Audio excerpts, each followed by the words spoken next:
Olá, tudo bem com vocês? Hoje nós estamos iniciando o nosso primeiro vídeo, nosso primeiro encontro de estudo desse livro maravilhoso que tem como título Uma Vida com Propósito, tá? Para que estou na Terra? E assim, durante esses 40 dias a gente vai estar estudando, vou estar fazendo um resumo, tá, de cada capítulo. A gente vai entender por que estamos aqui na Terra, qual é o meu propósito, se a minha vida tem importância, sabe? Durante toda essa pandemia que a gente passou e percebendo que nós estamos vivos, que você está vivo, que você está viva, não é por acaso. Existe um propósito, existe uma razão, existe aí uma finalidade da gente estar aqui. Então vamos lá. O primeiro dia, o primeiro capítulo diz: tudo começa com Deus. Tudo começa com Deus. E aqui tem um texto, gente, maravilhoso, que começa falando o seguinte: pois tudo, absolutamente tudo, acima e abaixo, visível e invisível, tudo começou nele, e nele encontra propósito. Colossenses 1,16. Tem uma frase muito interessante que inicia esse capítulo que fala assim: você não é o foco. Como assim? Eu não sou o foco. Aqui está falando que todos nós nascemos por um propósito dele e para cumprir o propósito dele. E isso porque normalmente nós erramos no nosso ponto de partida. Ou seja, nós fazemos perguntas egocêntricas como: o que eu quero ser? O que devo fazer com a minha vida? Quais são meus objetivos, minhas ambições e meus sonhos para o futuro? E quando a gente começa a se concentrar em nós mesmos, porém, a gente não vai conseguir desvendar o nosso propósito. Sabe por quê? Logo aqui em seguida, o autor fala o seguinte: você não pode chegar ao seu propósito de vida concentrando-se em você mesmo. Deve começar com quem te criou. Ou seja, para eu entender, Elisama Alves, para que eu entenda qual é o meu propósito de vida, eu preciso perguntar para quem me criou. E quem é o meu Criador? Quem é o nosso Criador? É Deus, não é verdade? Por isso que o tema do primeiro capítulo diz assim: tudo começa com Deus. E mais aqui o autor fala o seguinte: somente em Deus descobriremos nossa origem, nossa identidade, nosso significado, nosso propósito, nossa importância e o nosso destino. Todos os outros caminhos levam a um beco sem saída. Olha só, nós estamos em um período atípico e não tem como a gente não falar sobre Deus, não se voltar para Deus. Quantas famílias, perderam alguém, passaram por momentos difíceis nessa pandemia, e o nosso olhar se volta para quem? Para aquele que nos criou, para o nosso Criador. E você sabia, na verdade eu sei que você sabe disso, você e eu fomos criados à imagem e semelhança de Deus. Você não é qualquer pessoa. Você é uma joia rara, você é insubstituível, você é único, você é única, tá certo? Então, aqui quando fala que nós temos uma origem, nós temos uma identidade, nós temos significado, nós temos propósito, nós temos importância. Então, não é o que os outros dizem que vai determinar se você é importante ou não. O que determina o seu valor, se você é importante, o teu significado, a tua identidade, é aquele que te criou. E ele diz que eu e você somos especiais, que nós somos únicos, que nós temos um valor assim imprescindível. E mais um pouco ele fala assim: quem olha para Deus é levado para um campo aberto, a uma vida livre e espaçosa.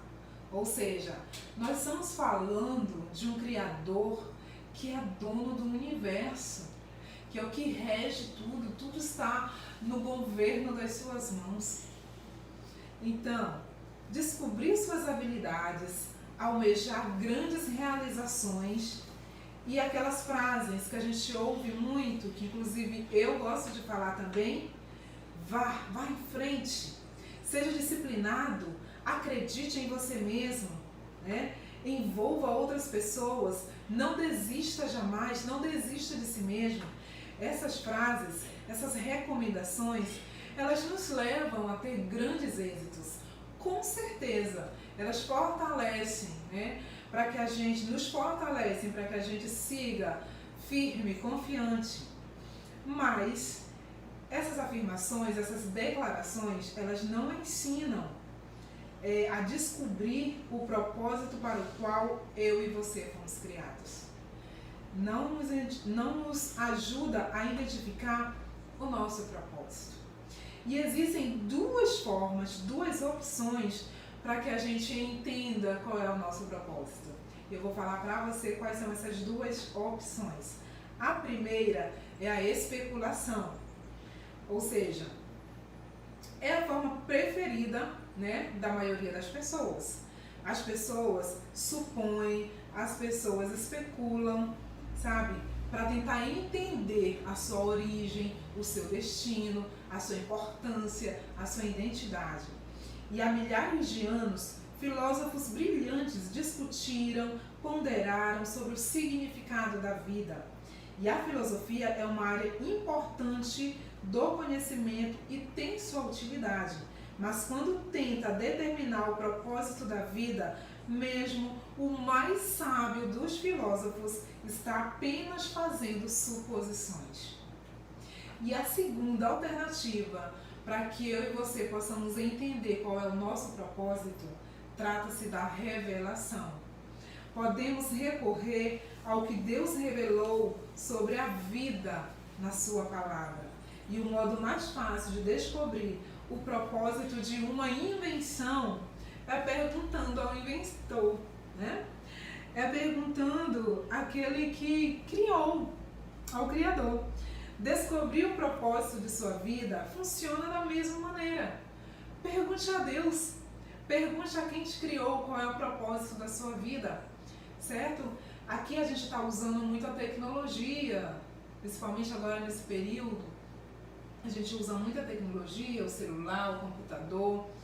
E quando um inventor criou, né, o celular, o smartphone, ele ali fez um manual com instruções explicando o propósito, a finalidade, como usar esses determinados aparelhos. Da mesma forma, quem nos criou, que é o nosso Deus, certo?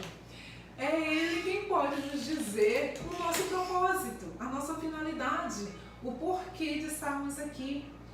E Ele já nos diz que nós somos importantes, que nós somos únicos, nós temos uma identidade, algo que nos identifica, algo que fala da nossa essência, que fala da nossa marca, daquilo que realmente é aquilo que Deus nos criou para sermos.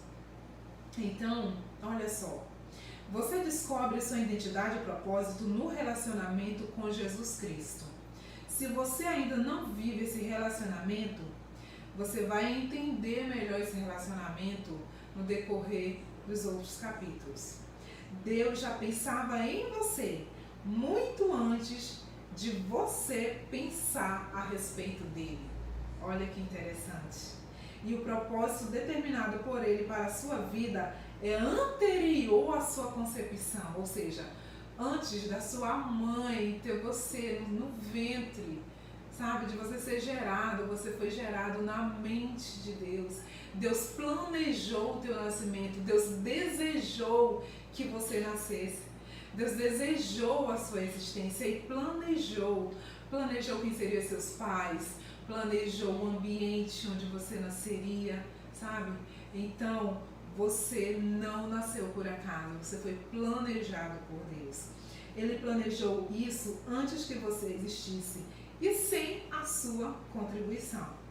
Você pode escolher carreira, você pode escolher cônjuge, você pode escolher passatempos e muitas coisas na vida, mas não pode escolher o seu propósito, porque quem escolhe é o teu Criador, é aquele que te criou. Então, o seu propósito de vida encaixa-se em outro propósito muito maior e cósmico, que Deus planejou para a eternidade. E é disso que se trata esse livro. Então, durante essa jornada de 40 dias, nós vamos estudar profundamente, sabe? Para a gente entender da onde a gente veio, para onde a gente vai, por que a gente está aqui. Muitas vezes a gente se pergunta assim, poxa, mas eu passei por situações tão difíceis, sabe, de calamidade, eu cheguei à beira da morte, da falência, e mesmo assim Deus me permitiu estar vivo. Por que será? Existe uma razão, existe um propósito, tá? E assim, você deve ter se sentido perdido a respeito de seu propósito na vida. Parabéns! Você está prestes a caminhar para a luz e entender o seu verdadeiro propósito aqui nessa terra. E aqui é algo que o autor coloca aqui para a gente meditar, é uma pergunta para meditação, diz o seguinte: apesar de todos os argumentos ao meu redor, como eu posso me lembrar de que a vida é, na verdade, viver para Deus e não para mim mesmo? E eu escrevi, que eu acredito que vocês devem ter visto, né, no PDF que eu enviei no grupo, eu escrevi o seguinte: o pulsar do meu coração me faz lembrar que tem um Deus no controle da minha vida. Eu vou repetir para você: o pulsar do meu coração me faz lembrar que tem um Deus no controle da minha vida. Então, por que ter medo? Por que ficar, sabe, carregando aquela ansiedade, aquela angústia, se existe um Deus que está controlando tudo? Sabe, se você está vivo, se você está aqui, se nós estamos juntos nessa jornada, é porque Ele preparou esse momento, preparou o ambiente, preparou as pessoas para que tudo isso acontecesse. E assim, eu costumo falar para alguns clientes que eu sou coach integral sistêmico e eu faço atendimentos, eu falo o seguinte: olha, durante a nossa infância, a gente viveu situações bem desafiadoras, certo? Que muitas delas estão ainda repercutindo na nossa vida adulta. Algumas crenças que vieram lá da nossa infância, que muitas vezes fazem a gente duvidar de quem nós somos, faz a gente não acreditar em nós mesmos. Muitas vezes não, posso falar com toda certeza. Deus acredita em você. Tem muitas outras pessoas que acreditam em você, que acreditam no seu potencial, que acreditam que você consegue, que você dá conta, que você vai além. E muitas vezes você não acredita. Sabe por que isso? Porque algumas crenças, alguns aprendizados, sabe, algumas convicções, algumas coisas que você ouviu por repetidas vezes na infância, trouxeram agora para a nossa vida adulta algumas incertezas, algumas inseguranças, mas o que eu posso te garantir é que tudo isso a gente pode reprogramar, tudo isso a gente pode mudar, a gente pode reformular. E acima de tudo, acima dos profissionais, acima dos especialistas, existe um Deus que está no controle da sua vida.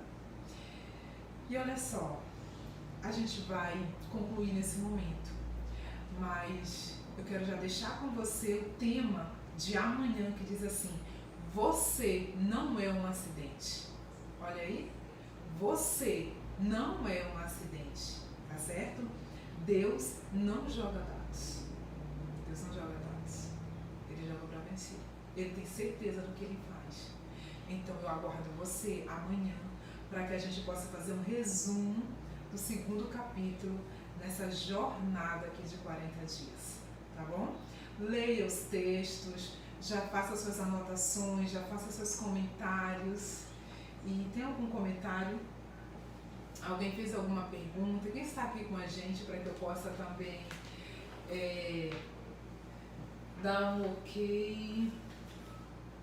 Roberto, a Leslie, Valdinar, que bom que vocês estão aqui.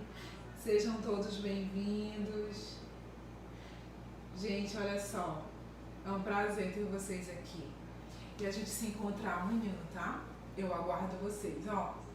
Um beijo, sintam-se abraçados por mim. E amanhã nós estamos aqui juntinhos novamente, tá? Tchau, tchau.